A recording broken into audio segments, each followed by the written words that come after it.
Hi, it's June 25th, 2014. This is Wes Fryer, and I am going to try and answer about, I think, 16 or so questions, or maybe there are about 14, that were posed by attendees in iPad Media Camp in Loves Park, Illinois, and we had to submit these, and I'm going to go ahead and answer them. You can find a linked list of these actually on the iPad Media Camp curriculum site, and you can also, on the YouTube video page, if you're seeing this on YouTube, down in the description of the video, you can click on the time that each of these questions is answered, and you can immediately go to that part. So if you don't want to watch the whole thing, you don't have to. Question 1 is, when searching for apps for my students, it's important the speech and audio is in the standard American dialect. Is there a way to specify within the search the country of origin? Well, I do not think so. The iTunes store is organized by country, and so when you launch iTunes, or when you are in the App Store on your iPad, you will be searching within the country where you're currently located. I am not aware of an advanced search feature where you can do that, and I'll try to explore that and see if it's possible. But in general, I have found that Google is a better way to search the iTunes Store than actually the iTunes Store, and hopefully Apple will be improving that. But I don't think there's any advanced search query that allows you to choose dialect. I do know that they have been working on different dialects, for example with Siri, which is the speech-to-text technology that they introduced with the iPhone 5, and I'm not sure which iPad version, if it was the 4 or exactly, it was somewhere around the 4th model, I think, and it was, having trouble understanding, I think, New Zealand, Kiwi dialect and Australian dialect, and so I know that they're working on the speech recognition piece of that, but I don't know of a way to search the store by, app dialect. Question 2 is it possible to change or edit one of the photo slides in Explain Everything but not have to re-record the story segment once the story has already been created? I have not done that before. You can get to the advanced features in terms of trying to, doing this. I just, deleted part of an audio on another clip by tapping on the time area, or the time field. It's just to the right of the play button and the skip to the end button, and so when you tap that, then it's going to pop up to show you the different audio tracks that you have, and it could be possible to separate that, but that's not something that I've done. What I've just typically done is re-recorded that slide, and that's one of the best things about Explain Everything. You can re-record slide by slide, and the way to do that is press to the left of the record button, the skip to the front or skip to the beginning button, and then you press record, and it'll pop up and say, are you sure you want to delete, the existing recording? So you can append recordings, but I'm not aware of separating those. However, there are advanced features that I have not yet fully understood or mastered and Explain Everything, and it might be possible, and you're going to access that by tapping on the time indicator that shows you how long you've talked for. So give that a shot and see if that's possible, and if it is, please let me know. The next question is, my iPad was plugged in all day and still went from 68% down to 52% battery life. Is this normal? No, that is not normal. To my knowledge, your iPad should charge if you're using it intensely to export video or do something else that really requires a lot of the processing power. It may be charging less, but to me that sounds like you may have a faulty adapter. There are differences in the adapter chargers for iPhone and iPad. So the iPhone chargers are rated at 1 amp. They're both 5 volts, and there's a little science electricity lesson for how to get watts. Volts times amps equals watts. So the 5 volt charger at 1 amp has 5 watts of power. That's the standard iPhone charger. And the iPad charger is double that. It's 10 watts. It's still 5 volts, but it has 2.1 amps. So what does this mean? Well, basically, as you can see in this picture, there's different size chargers. The one on the bottom, I think, is a laptop charger. But the middle one, I think, is an iPad charger. And so you want to make sure that you are charging with an iPad charger that has 2.1 amps and is the higher amperage, and it's just going to charge so much faster. And you need to be careful when you are getting third-party chargers. We certainly have done this in our family too, but you find out kind of quickly that they're not all created equal. So you want to see if it is an iPad rated charger, and that should mean it's going to charge at 2.1 amps, and it's going to charge a lot faster. So it may be that you were plugged into an iPhone charger instead of an iPad charger, and therefore you weren't getting as much juice in your charge. It certainly also could be the case that that individual adapter that you were plugged into is faulty, and so I would recommend trying a different adapter charger. Next question is, can you scan a QR code that is on your device with the same device, or does it have to be different? And yes, it does have to be different. In this photograph, you can see the person using a tablet to scan a printed out QR code. So you can have those QR codes displayed on your projector from a connected computer or a connected iPad, but you can't use the same device to both scan and display. I don't know how you do that. So you'll have to use more than one device or more than one screen. Next question is, what does the mute button do? It doesn't seem to mute my sound on videos. Does it simply mute alerts? Well, I think what you're actually asking about is called the side switch of the iPad. You can see that pictured here in the middle. There's a volume up and down switch on the current up to iPad 5 or iPad Air models. And there's also a switch, and you can change this with the most recent versions of the iOS operating system. You go into Settings, General, and then a little ways down under Multitasking Gestures, you'll see the selection to use the side switch, and you can either set it to lock your rotation or to mute. And so if you want to be muting by pushing that side switch up and down, then you can, or it may be to lock rotation, and you should have a little pop-up screen symbol that'll show you when you do that. You lock the rotation or you mute, and so if it's not muting for you, that may be because you have it selected to lock your screen rotation. Can you stop push notifications if you accidentally accepted them? And the answer is yes. Go into the settings of your iPad and you're going to tap the choice for Notification Center. And in that, you're going to see that you can choose your alert styles for different apps. And you can choose none if you don't want any. There's also banners and alerts. And you can turn them on and off in that location. There's a lot of choices. So I think it's a good idea to just train your students that when they run an app, if it's for the first time and it says, do you want to accept push notifications? Please say no. And that way you can prevent those annoying pop-ups. How do you freeze your app so students can't delete them? Okay, so this is the lockdown question. Well, there are several different ways to lock apps, and the short answer to this is you ask your IT department to do it, and hopefully the people who are helping manage your network and your devices are going to be able to assist you in this. There's been a shift from basically managing iPads in the classroom with a laptop or a desktop computer that you plug in and synchronize to now managing them over the air and doing that wirelessly. So Apple doesn't sell a solution that does that. It's called a mobile manager. There are different companies that sell mobile managers. My school district is currently using one that a company called Lightspeed provides, but there's several different mobile managers. The functions of these are really similar because they're determined by Apple. Apple has opened up the iPad to let mobile managers, manage the iPad. But that is going to probably be the best way to do the lockdown. Now, there are some parental controls, which you might want to explore as well if you're looking at doing something, for your family, not at a school level. But so you can, restrict access to certain things, and you can lock things if you want. But I would recommend you check out the mobile manager and check with your IT department. If they are not using a mobile manager, they certainly need to be looking that direction. But unfortunately, sometimes there's a tendency in IT to over-restrict and lock things down further than they need to be.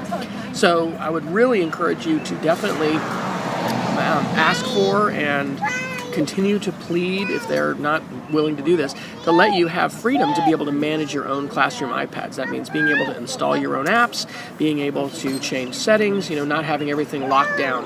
What we've seen with laptop and desktop computers in many classrooms is that IT departments that measure their success by not having any trouble tickets, meaning nobody calls in, have lockdown networks and lockdown desktops, so that really you can hardly do anything in some schools on the internet. I even saw a school district years ago that had blocked Google, which that seems unbelievable. But anyway, we can certainly go too far with the lockdown, but it can be handy, and especially if you've got the ability to turn things on and off. For instance, you could turn the camera on and off. That's something that I debated different ways on whether that's good or not. We're going to be switching this summer to the mobile manager, and I'll have that opportunity next year to decide, even on a class-by-class basis, do I want to, lock apps? Do I want to even make apps disappear that aren't available? So all of that happens through a mobile manager. Do you have any suggestions for managing space on an iPad that is only 16 gigabytes? Well, I've got a little picture of some old cameras here. Unfortunately, the tendency in most schools is going to be to buy the cheapest iPad possible. And so in almost all the cases where I've been working, schools are buying 16 gigabyte iPads for students. The challenge here is that some apps take up a lot of space, and if you're going to shoot much video, you're going to run out of space really quickly. So one of the suggestions is, number one, go into your settings, and you can, I think under About, you can check storage, and you can see how much space individual apps are taking. And as an example, the Lexia app, which is an app that the students at my wife's school use, is pretty huge. I think I don't know if it takes a gigabyte, but I think it might. It's really, really big. Some other apps like iMovie take a lot of space, so you can take a look at whether you really need to have those apps, and you really need to have those on all iPads, and you could, remove those apps from certain iPads, especially if you were going to be doing things like shooting video or, doing projects where you're going to need more space to be stored. Being able to move your data to include photos and videos off of the iPad and onto the cloud, for instance, uploading videos to YouTube and then deleting them from the iPad, is a very important and beneficial way to manage space. I also, kind of prohibit my students in a lot of cases from shooting video in class. Like when we're documenting our center activities in STEM class, I have them take pictures and then post text with those pictures. It takes up a lot less space, not only on the iPad, but also on our Kidblog sites, which we only have a limited amount. And I, this past year, was using free Kidblog accounts, so that was important. So those are some suggestions. Another suggestion would be to take a look at the app functionality and what apps are doing, and especially with the ones that are really, really big, do you have to run that with an app, or could you access it via the website? So there are different tools and platforms, and sometimes you can access it through the web. There are some benefits generally to running an app version, but take a look at that. And also, in some cases, you can definitely cut down on the number of games and just the number of apps overall. If you're not following Jenny Ashby on Twitter, she is an Australian educator who's just a wonderful person and a great resource for all things educational technology. She is Jash, Jash, and at her school they have used all kinds of devices. They've used iPads, they've used MacBooks, they've used Chromebooks, they've used netbooks. And, one of the things they've done with their iPads that she's talked about in podcasts and blog posts and presentations is they've really cut down on the number of apps, and they've focused really narrowly on creation apps because they want their students to be creating on the iPad. So hopefully those suggestions are helpful to you, and good luck. Could you possibly review how to make QR codes? I know QR Beemer was something we talked about in class. If you have info about the bit URLs, can you talk about that? We did visit about this in iPad Media Camp this morning a little bit. We shared 3 different ways that you can basically share a link with students. One is to create a QR code, and on a website like Safari, in the Safari browser, or you can just go, use your web browser on a laptop or desktop. I just Google create QR code, And this particular site, which is createqrcode.appspot.com, has been my favorite for about the past year. And right now for me it comes up as the third or fourth non-advertised link on Google when I search for it, and that's usually how I find it. So it'll create a QR code that you can then display. You can copy and paste it. You can put that in a Keynote or PowerPoint slide presentation or a Google presentation. You can also put it in a Word file and you can print it. And I have a few QR codes that I'll print out in my classroom, and we've done that for center activities for students to be able to go to a particular web page that has more information about their center. QR Beemer, like beaming, B-A-M-E-R, I guess, QR Beemer, is an iPhone app, and it's my favorite one to use to create a QR code on the fly with the iPad. And so you can do that there as well. We also talked about you can put a link on your classroom website if you've got a home-based website that you're using. And also you can use a shortened URL. And the ones that we talked about today were bit.ly, bit.ly. You can go to tinyurl.com, or Google has one, it's goo.gl. And the challenge with those are, if students get one letter, one number, one character wrong, they are not going to go to your website. And they also can end up going to a different website that you didn't, shorten, that you didn't create. So I think the best ways to have students go to links are using QR codes, or just put a link on your classroom homepage or your class blog. This next question has several different parts, and I'll try to answer as best I can. The first part says that I cringe every time we are asked to share lots of information online, and I worry about so much information that's in the air. Do you think there's a time, or there will come a time, when there'll be a little more monitoring of web information? Do you know about how to delete information after so many days of inactivity or views? I'm concerned we'll never find the good stuff through all the junk, and it will take us longer than ever to find it as well. Okay, this is a great question. There's a lot of pieces to it. My first recommendation is going to be a book. One of the best books I've ever read about our information landscape is by an author named Clay Shirky, and it's called Here Comes Everybody: How Change Happens When People Come Together. We really are seeing a fundamental revolution in the way that information is shared and distributed. And even here in iPad Media Camp, as we are learning to create and publish video and publish those to YouTube, potentially to a global audience, that is an extremely disruptive and even crazy thing to think, wow, any of us as individuals, if we're connected to the internet and we have a device like an iPad, we can do that. So one of the things that Shirky says in this book is that, in the past, just getting information was very challenging. You can probably remember, if you're older, going to the library card catalog or doing an Ask Eric search, and even going to microfiche, where you have to explain this to younger teachers and younger kids. What was microfiche? It was, these plastic little pieces of acetate that had tiny, tiny lettering in it, and you'd put it in a machine, and then you'd push a button and it printed a piece of paper, and then you had to pay like 10 cents a copy or something, to have the information. It was hard to get information. Well, today the situation is quite different, where it can be very easy to get information, but it's an overload of information. So what Shirky says, among many other things in this book, is that filter failure, or not being able to filter properly, is really a bigger challenge than getting information. So how are we going to get information? Well, certainly Google and other search engines play a role, and learning how to use search engines and do keyword searches and be able to find things is important. But we also have tools like Twitter that are being used by different individuals to share information and then to archive it as well. I've used different tools over the past decade, I guess, to save bookmarks. I stopped years ago, saving those on my computer mainly, and started saving them on the internet. There are some tools called Diigo, D-I-I-G-O. There's another one called Delicious that are online bookmarks.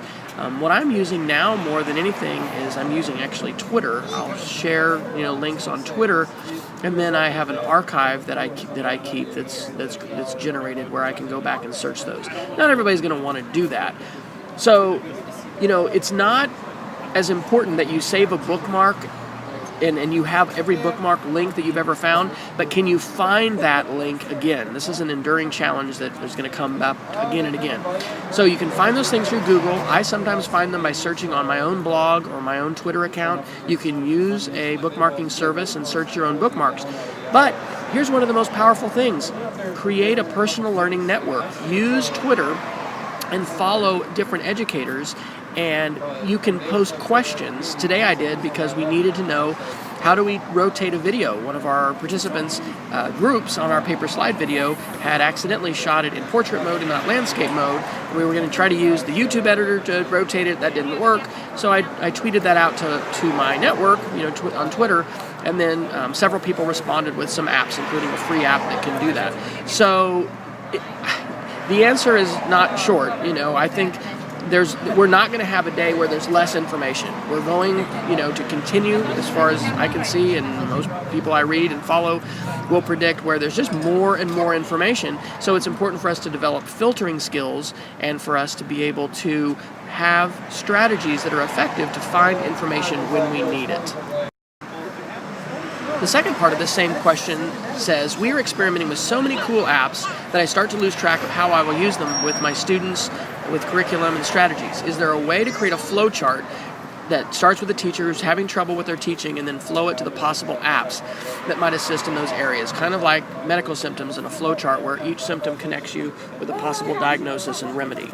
So this is an interesting question. My personal opinion is that technology is an amplifier, and it's going to amplify good teaching, or it's going to amplify bad teaching or ineffective teaching. In other words, if a teacher is having trouble with classroom management, I don't think that's going to be solved by technology. I think we're going to need to help address that through good classroom management and through, lesson design and creating engaging activities for students. I saw something on Twitter yesterday that was kind of clever. It was a quotation from Alfie Cohen, and Cohen said that whenever somebody asks if students are off task, he always asks what is the task, because sometimes kids are off task because the task isn't very engaging. So I fundamentally don't think we should look to technology or apps as a way to, like a medical solution. Here, take this drug. This is going to solve your problem. I think we need to talk about what good teaching and learning is, and how technology can be utilized in that environment. But technology is not going to be a panacea or a silver bullet. In fact, it's probably going to exacerbate or make things worse in cases where a teacher is having classroom management trouble, and then you give all the kids a device, and then they can all get online. I mean, you see this happening now with text messaging and bring your own device. So I do have an answer, though, to this idea of how do we keep track of apps and strategies, and that would be the Mapping Media website, which I've been creating for the past several years. You can simply Google the words Mapping Media, and this will pop up, and there are 12 different products that are highlighted here, and for each one, when you click on them, you're going to be able to see what it is, a definition, a workflow, so kind of how you'd use that in the classroom, apps and websites, and then also examples of student projects or products that are that thing, ebooks, examples, or quick edit videos. So, we're going to have apps change, we're going to have websites change. There's going to be lots of change. We're in a time of constant change. But I think these products are going to be good things to create regardless of what kind of platform you're using now and what kind of tools you have access to. So check it out, Mapping Media. And I'm writing 3 different books about these. The first book I published in the summer of 2013, and it addresses the first 6, and it's available as a printed paperback or an ebook for Kindle or iPad. This summer in 2014, I am writing the book on 3 more quick edit video, ebooks, and simulations and games. And then in the summer of 2015, I'll be writing the 3rd one. So that's kind of my plan, and you can check that out again by Googling Mapping Media. So the third and last part of this question says, sounds crazy, but as a music teacher, my presence in front of the students is crucial 80% of the time, since I'm their director and I join them in their performances, their displays of work. I feel I'd just be creating more fun work for me instead of finding some perfect iPad features and apps that truly make my students more skillful, knowledgeable, and performing musicians. I guess I need a more solid starting point, and maybe that'll happen in the days to come. So I've got a blender on this slide because I think we all need to be considering ways we can blend technology and blend digital resources into our face-to-face instruction.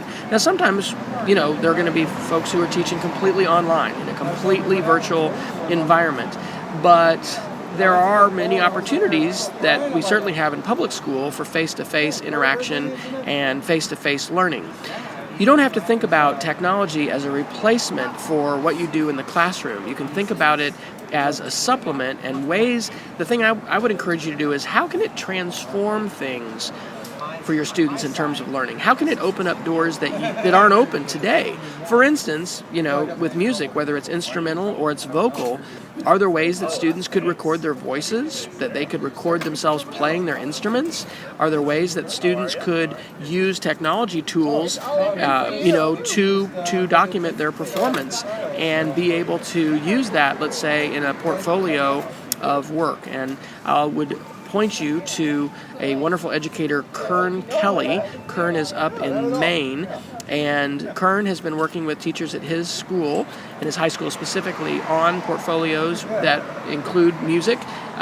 There's a great link, and the link is, I don't know, if you Google something like Kern Kelly digital portfolios YouTube, I think you'll probably get it. I interviewed him maybe 3 years ago, and he talks specifically about how the music teacher at their school has been having students, do recordings and add those to their portfolio, and students take the responsibility for doing that. It's not something that the music teacher does, it's something that the students do, and they do that as part of their, process of learning and documenting what they can do and their performance. So anyway, I hope the iPad Media Camp projects have given you some ideas there, and certainly I think with the audio recording, that opens up good possibilities for music.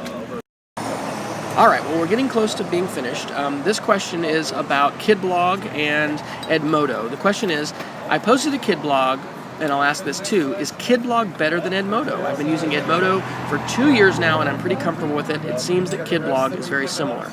Well, they both are platforms for sharing content, except the fundamental difference is, as I show in this picture, Edmodo is a walled garden. What does that mean? Well, it means that you have to have the password, basically, to see the interactions that are happening inside the walled garden. And there are definite benefits to a walled garden. However, there's also a lot of limitations, and part of that is who gets to see in, who gets to come in. You have to have a password in order to come into an Edmodo. The last time I've used it, you could individually take a post and make it public, but it doesn't have the kind of public side and transparency and interactive side, let's say, for instance, to readily allow not only grandparents and parents to be able to write comments and provide feedback for student work, but also other classes if you wanted to interact. So there are ways to do that with passwords, and I'm not saying Edmodo is terrible, but what I've noticed is that a lot of teachers will default to private and default to walled garden. And some administrators will too, and they'll say, gosh, we gotta keep this all locked up. And I hope iPad Media Camp has opened up your eyes to the possibilities of sharing student work where we're not sharing student pictures, we're not sharing, confidential information. We don't even need to use student names in many of these projects. We can, and districts have different policies about doing that, but we don't have to hide in the walled garden, and there's a lot of positive that comes from stepping out of the walled garden into a space like a Kidblog. Now, I will also say that Kidblog, when you first start one, it's a walled garden. It is set up to be private, to only allow those who are members of the class to see the posts, to see the comments. You have to manually go to settings and open it up to say all visitors can view posts and all visitors can comment. I recommend that you eventually do that, but taking steps forward in sharing student work, it's a process, it's a journey, so it's not going to happen, nothing's going to be like lightning striking, and so it's a lot like swimming too. We don't usually, when people are beginning swimming, say, here, we're going to make you go off the 10-meter board or go off the high dive. Folks start swimming in the shallow end, and they gradually get more comfortable with the possibilities and with the skills, and with the environment, because pools are dangerous, and the internet can be a dangerous place too, but it's also a place for incredible learning and incredibly positive interactions, and that's part of our role as teachers, is to help shepherd students to make good choices, not only when they're with us in our class, but also when they leave us and they're at home or they're on their devices, and when they graduate and move on into the wider world. I've got a picture here of a farmer's market talking about Kidblog, and I just mentioned Kidblog can be a walled garden, but I think the best use of Kidblog or another interactive blogging platform is like a marketplace, so that you're going to have students who are going to post their content. They're going to share their text posts. They can have links to videos, audio boos, other kinds of products, narrated slideshows, but other people are going to be able to come and see. They're going to be able to see their work, and they're going to be able to interact with them. And I really think that every classroom needs a space to have interaction, and optimally, there's going to be a lot of public sharing that takes place. There are going to be important conversations that we're going to have with students around sharing and around what's appropriate and how to leave, positive comments, and, digital citizenship. All of those kind of conversations happen, most effectively when it's in context, and when you have a space where you're sharing things publicly, you get to have those conversations with kids. And I believe that's part of our responsibility, both as parents and as teachers. So I'm not going to tell anybody, you shouldn't ever use Edmodo, or you should always lock down your Kidblog. You can. Those are available tools, and they're powerful tools. But I want to encourage you to think about open sharing and the ways in which positive interaction can happen with your students in terms of their work, getting feedback not only from family and friends and people they know, but also from people they may not know. And that could include a class that is on the other side of your town or the other side of the world. And projects like Quad Blogging, QUAD, Quad Blogging, are partnering classroom teachers and students with others, and that's a four-way interaction as far as providing feedback and comments on blogs. So check it out. Okay, the last question in this marathon narrated slideshow is, with all the different apps and websites, is there a best way to keep things organized so students and parents don't have to remember a ton of usernames and logins, so they can go to a single location to find all the resources and content that's been created? Well, I've got a link up here to a website I recently learned about. It's a service that schools pay for that's called clever.com, and the folks who started this are trying to answer this exact thing, and some people will call this the Single Sign-On Challenge, SSO. Single sign-on is something that universities have been grappling with for a number of years. It's sort of interesting to see kind of where universities have come with learning management systems and single sign-on.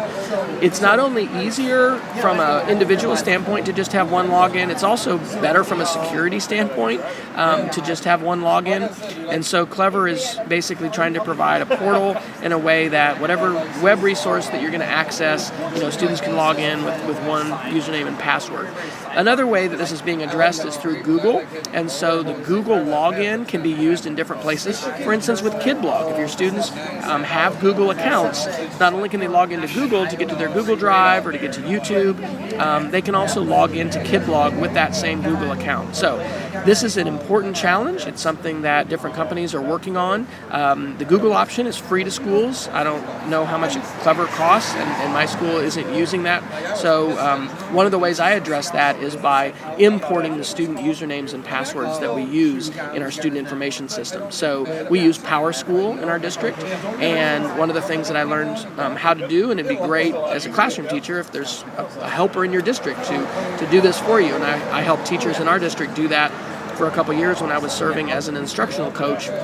I was able to log into PowerSchool and import, or I guess export from there, all the usernames and passwords that were the same ones the kids use in the library. And then I put that into an Excel file where I could save it as what's called a comma-separated value file, a CSV file. And then Kidblog allows me to import that. But, if your class is already using Google, if your students are, I don't think you want to create new usernames and passwords. So anytime you can use a Google login, if you've got a Google accounts for your kids, that's a way to address that challenge and that issue. So that's the end of the Frequently Asked Questions Part 2. I'd encourage you to check out the others if you want to, and you can find that on the website wiki.ipadmediacamp.com, and you'll see the link in the sidebar that says FAQs. Thanks for listening.